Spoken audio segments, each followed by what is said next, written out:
প্রিয় ভিউয়ার্স, আবারও চলে আসলাম তোমাদের মাঝে খুবই গুরুত্বপূর্ণ একটি ভিডিও নিয়ে।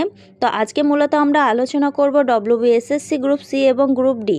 তো যে সমস্ত প্রার্থীরা গ্রুপ সি এবং গ্রুপ ডি পদের জন্য আবেদন করেছেন, তাদের এক্সাম প্রিপারেশনের জন্য যারা প্রস্তুতি নিচ্ছেন, তাদের জন্য আজকের এই ভিডিওটি খুবই গুরুত্বপূর্ণ হতে চলেছে। তো গ্রুপ সি এবং গ্রুপ ডি পদের জন্য আমরা বাছাই করা কিছু প্রশ্ন উত্তর নিয়ে হাজির হয়েছি। তো চলুন আজকের প্রথম প্রশ্নটি জেনে নেওয়া যাক। প্রথম প্রশ্নটি হলো, অর্থাৎ 1 নম্বর প্রশ্নটি হলো, কে বলেছিলেন সব লাল হয়ে যায়গা? গুরু গোবিন্দ সিং, অজিত সিং, তেগ বাহাদুর না রঞ্জিত সিং? এখানে সঠিক উত্তর হয়ে যাবে অপশান ডি, রঞ্জিত সিং। 2 নম্বর প্রশ্নে বলা হয়েছে, ভারতের প্রথম রেলপথ স্থাপিত হয় কবে?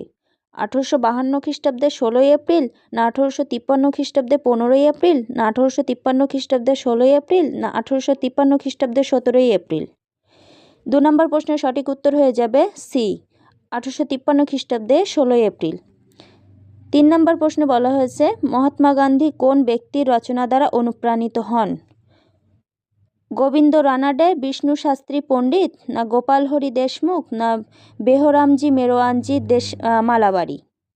3 নম্বর প্রশ্নের সঠিক উত্তর হয়ে যাবে বি, বিষ্ণু শাস্ত্রী পণ্ডিত। 4 নম্বর প্রশ্নে বলা হয়েছে, হকির বিশ্বকাপ যে দেশে প্রথম অনুষ্ঠিত হয় সেই দেশটি হলো স্পেন অর্থাৎ বার্সেলোনা, ইউকে অর্থাৎ লন্ডন, ফ্রান্স অর্থাৎ প্যারিস, জার্মানি অর্থাৎ বন? এখানে 4 নম্বর প্রশ্নের সঠিক উত্তর হয়ে যাবে অপশান এ, স্পেন। 5 নম্বর প্রশ্ন বলা হয়েছে, গতিধারা প্রকল্পটি কোন সরকার দ্বারা চালু করা হয়েছে? এখানে প্রশ্নে উত্তরে আছে উড়িষ্যা, না পশ্চিমবঙ্গ, না আসাম, না মহারাষ্ট্র? এখানে সঠিক উত্তর হয়ে যাবে অপশান বি, পশ্চিমবঙ্গ।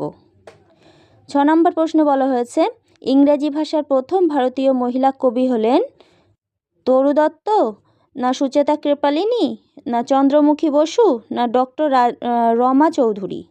এখানে 6 নম্বর প্রশ্নের সঠিক উত্তর হয়ে যাবে অপশান এ, তরু দত্ত। 7 নম্বর প্রশ্ন বলা হয়েছে, ভারতের রাষ্ট্রপতি নির্বাচনে কোন বিবাদ দেখা দিলে তা নিষ্পত্তি করেন কে? নির্বাচন কমিশন, না সংসদ, না সুপ্রিম কোর্ট, না অ্যাটর্নি জেনারেল? এখানে 7 নম্বর প্রশ্নের সঠিক উত্তর হয়ে যাবে অপশান সি, সুপ্রিম কোর্ট। 8 নম্বর প্রশ্নে বলা হয়েছে, কোন কবিকে চীন সরকার চুচেতাং উপাধি দেন? সুভাষ মুখোপাধ্যায়, না সুনীল গঙ্গোপাধ্যায়, নীরেন চক্রবর্তী, না রবীন্দ্রনাথ ঠাকুর? এখানে 8 নম্বরের সঠিক উত্তর হয়ে যাবে ডি, রবীন্দ্রনাথ ঠাকুর। 9 নম্বর প্রশ্ন বলা হয়েছে, মেট্টুর কোন নদীর ওপর অবস্থিত? কাবেরী, না কৃষ্ণা, না গোদাবরী, না এদের কোনোটিই নয়? 9 নম্বর প্রশ্নের সঠিক উত্তর হয়ে যাবে এ, কাবেরী নদী। 10 নম্বর প্রশ্ন বলা হয়েছে, গণপরিষদের কেন্দ্রীয় ক্ষমতা সম্পর্কিত কমিটি এর পাওয়ারের চেয়ারম্যান কে ছিলেন? Rajendra Prasad, B R Ambedkar, J B Kripalani, J L Nehru? 10 নম্বর প্রশ্ন উত্তরে বলা হয়েছে option D, J L Nehru. 11 নম্বর প্রশ্ন বলা হয়েছে, টোডা উপজাতি কোথায় লক্ষ্য করা যায়? নীলগিরি পর্বত, কেরল, মহারাষ্ট্র, না বিহার? 11 নম্বর প্রশ্নের সঠিক উত্তর হয়ে যাবে এ, নীলগিরি পর্বত। 12 নম্বর প্রশ্নে বলা হয়েছে, ধানসিঁড়ি ও সুবর্ণগিরি কোন নদীর উপনদী? গঙ্গা, ব্রহ্মপুত্র, সিন্ধু, না এদের কোনোটিই নয়? 12 নম্বর প্রশ্নের সঠিক উত্তর হয়ে যাবে বি, ব্রহ্মপুত্র। 13 নম্বর প্রশ্ন বলা হয়েছে, ডায়নামোতে যে শক্তি রূপান্তরিত হয় সেটি হলো যান্ত্রিক শক্তি তড়িৎ শক্তিতে রূপান্তরিত হয়, না তড়িৎ শক্তি যান্ত্রিক শক্তিতে রূপান্তরিত হয়, না তড়িৎ শক্তি আলোক শক্তিতে রূপান্তরিত হয়, না কোনোটিই নয়? 13 নম্বর প্রশ্নের সঠিক উত্তর হয়ে যাবে অপশান এ, যান্ত্রিক শক্তি তড়িৎ শক্তিতে রূপান্তরিত হয়। 14 নম্বর প্রশ্নে বলা হয়েছে, কেমোহেটারোট্রফিক ব্যাকটেরিয়া কোনটি? রোডোসিউডোমোনাস, না এসরিচিয়া কলাই কলা, না নিশেরিয়া গনোরি, না ভিব্রিও কলেরি? 14 নম্বর প্রশ্নের সঠিক উত্তর হয়ে যাবে অপশান বি, এসরিচিয়া কলাই কলা। 15 নম্বর প্রশ্ন বলা হয়েছে, পেরিস্কোপ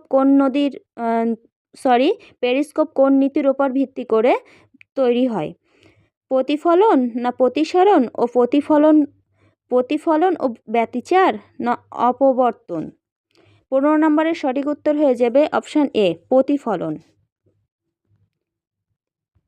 16 নম্বর প্রশ্নে বলা হয়েছে অ্যান অটোবায়োগ্রাফি এর রচয়িতা হলেন জওহরলাল নেহেরু, সর্বপল্লী রাধাকৃষ্ণন না মহাত্মা গান্ধী না ডক্টর রাজেন্দ্র প্রসাদ? 16 নম্বর প্রশ্নের সঠিক উত্তর হয়ে যাবে অপশান এ, জওহরলাল নেহেরু। 17 নম্বর প্রশ্নে বলা হয়েছে কর্ণ মালেশ্বরীর নাম কোন খেলার সাথে যুক্ত? ব্যাডমিন্টন, অ্যাথলেটিক্স, কবাডি না ভারোত্তোলন? 17 নম্বরের সঠিক উত্তর হয়ে যাবে ডি, ভারোত্তোলন। 18 নম্বর প্রশ্নে বলা হয়েছে চীনের জাতীয় খেলা হলো ফুটবল, হকি না পোলো না টেবিল টেনিস? 18 নম্বর প্রশ্নের সঠিক উত্তর হয়ে যাবে টেবিল টেনিস।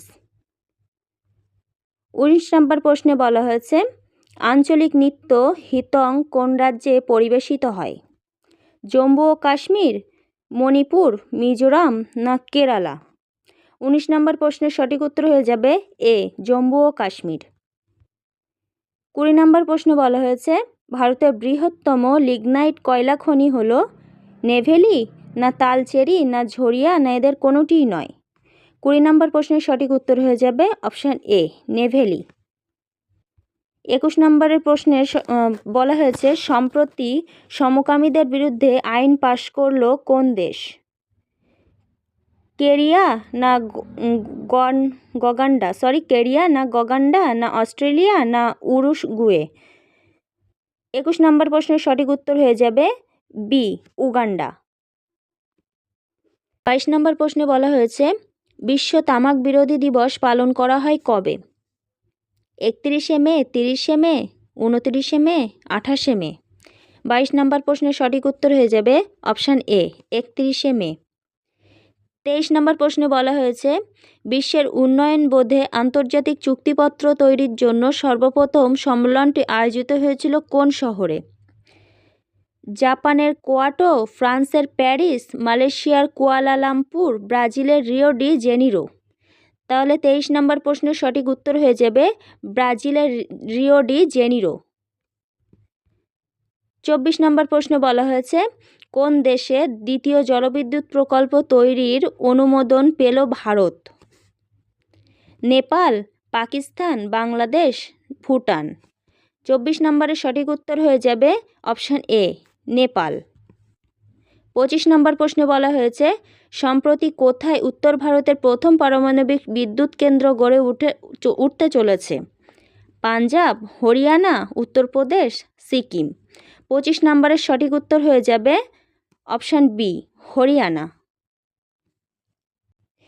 সো প্রিয় ভিউয়ার্স, এই ছিল আজকের ভেরি মোস্ট ইম্পর্টেন্ট ভিডিও।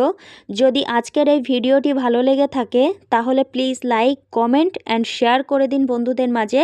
ফিরে আসছি আগামী দিনে তোমাদের জন্য গুরুত্বপূর্ণ ভিডিও নিয়ে।